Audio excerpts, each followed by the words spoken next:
Hi guys, here I am speaking about axiomatic approach to probability. The axiomatic approach to probability was developed by a Russian mathematician A.N. Kolmogorov in 1933. The axiomatic approach to probability develop ചെയ്തിട്ടുള്ളത് Russian മാത്തമാറ്റീഷ്യനായിട്ടുള്ള A.N. Kolmogorov എന്ന വ്യക്തിയാണ് in 1933. The axiomatic approach to probability defines three simple rules that can be used to determine the probability of any possible event. The axiomatic approach to probability എന്ന് പറയുന്നത് മൂന്ന് റൂളുകളാണ്. മൂന്ന് simple റൂളുകളെയാണ് axiomatic approach to probability എന്ന് പറയുന്നത്. അതെന്താണെന്ന് വെച്ചാൽ ഒരു possible ഇവൻറ്റിൽ ആ പ്രോബബിലിറ്റി ഡിറ്റർമൈൻ ചെയ്യാനാണ് ആ ആക്സിയോമാറ്റിക് അപ്രോച്ച് ഉപയോഗിക്കുന്നത്. Axiomatic probability is just another way of describing the probability of an event. Axiomatic probability എന്ന് പറയുന്നത് മറ്റൊരു രീതിയാണ് of describing a probability of an event. ഒരു ഇവൻറ്റിൽ പ്രോബബിലിറ്റി ഡിസ്ക്രൈബ് ചെയ്യാനുള്ള മറ്റൊരു വഴി കൂടിയാണ് axiomatic probability. The first axioms states that the probability of an event must be 0 and 1.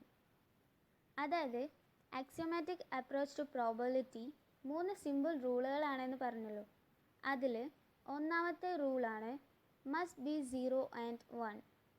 0 അല്ലെങ്കിൽ 1 ആവണം. 0 less than or equal to P of A less than or equal to 1.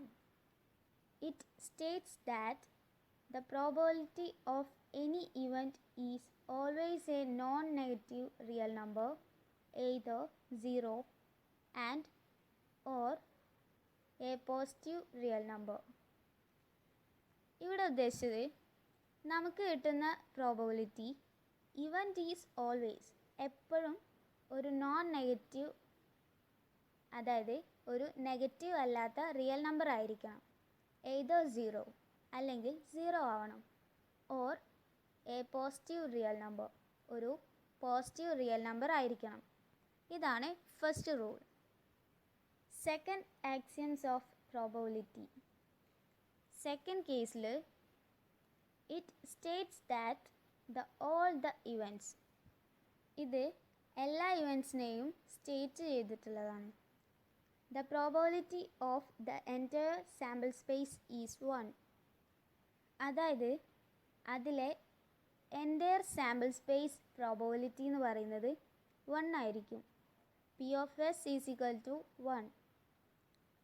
അതായത് sample space ഈ കേസിൽ 1 ആയിരിക്കും. For example S is equal to, അതായത് sample space is equal to set of H T.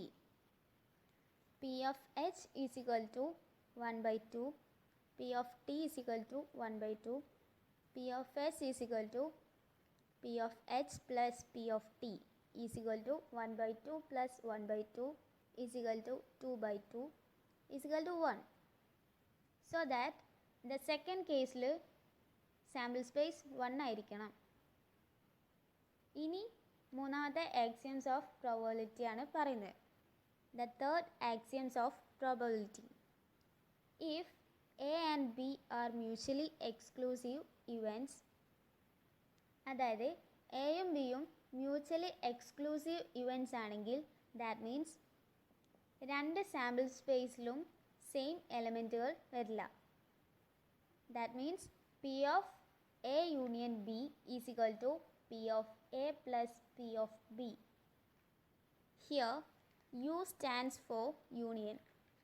ഇവിടെ U എന്ന് ഉദ്ദേശിച്ചത് union എന്നാണ്.